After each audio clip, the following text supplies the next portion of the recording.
Togo Info, le Togo à votre portée. C'est une stratégie politique, puisque aujourd'hui on ne parle que d'Agbéo, mais tous les leaders de l'opposition sont pratiquement enterrés. Nous l'avions écrit au départ pour dire que l'autre combat d'Agbéo, mais au-delà, à part le poste de président, qui n'aura pas, puisque la Cour constitutionnelle a déjà confirmé les résultats, même si, comme on le dit, il descend dans la rue, ou alors il utilise un coup d'État. Rien n'est sûr que même s'il y a un coup d'État aujourd'hui, c'est Agbéo qui prendra le pouvoir, ou alors si les populations chassent fort Gnassingbé du pouvoir, c'est lui qui sera le bénéficiaire. Non, vous voyez un peu ce qui se passe au Mali, jusqu'aujourd'hui, il se cherche un président, il ne trouve pas. Donc, la question de la présidentielle du 22 février est terminée.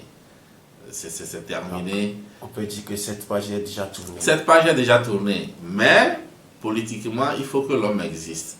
Et donc, Agbéo avait deux combats, au-delà de celui de la présidentielle, auquel il n'avait vraiment pas confiance, comme presque tous les autres opposants, de gagner. Je crois qu'il y a un autre coup à jouer, mais c'est de paraître maintenant comme l'opposant numéro 1 du régime en face. Et je crois que sur ce point, ça lui marche. Aujourd'hui, on ne parle plus tellement de Jean-Pierre Fabre, on ne parle plus des autres leaders politiques qu'on connaît. Fabre, lui, il a trouvé sa mairie et puis bon, apparemment ça lui va bien, on ne le sent plus. Bon, affaibli par le score qu'il a eu lors de la dernière présidentielle. Donc aujourd'hui, c'est Agbéo qui donne de la voix, parlant de l'opposition au Togo. Et donc sur ce coup, je crois que la présidentielle du 22 février n'a pas été négative pour lui sur tous les plans. Et il joue bien ce rôle parce qu'on sent qu'il inquiète vraiment le pouvoir par ces petites décisions qu'il prend ça et là, même si ça n'a pas d'impact. Mais l'essentiel, c'est de permettre à l'adversaire, c'est paraître redoutable vis-à-vis de l'adversaire. Et je crois qu'aujourd'hui, pour l'instant, ça lui marche bien. On verra qu'est-ce que ça va donner. C'est vrai que l'âge aussi est là.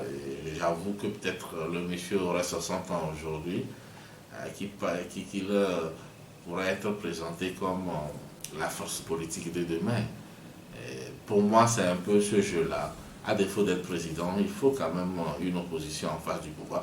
Parce que moi, personnellement, je ne dis pas que je soutiens Agbéo dans ce qu'il fait, mais j'analyse un peu les positions, les actes que pose l'homme politique. Parce qu'aujourd'hui, je ne sais pas, nuit été cette position-là, on a l'impression que l'opposition n'existe plus au Togo. Hein, et c'est un peu dangereux pour la démocratie. C'est-à-dire qu'avoir un pays où il n'y a rien en face, ce n'est pas vraiment ce qu'on souhaite. Il faudra qu'il y ait une opposition qui formule des critiques, qu'il y ait une opposition quand même qui inquiète, qui amène ceux qui sont au pouvoir à bien faire. Et donc aujourd'hui, je crois que c'est lui qui a cette force, cette énergie de jouer ce rôle-là. Il est bien dans son rôle et bon, voilà.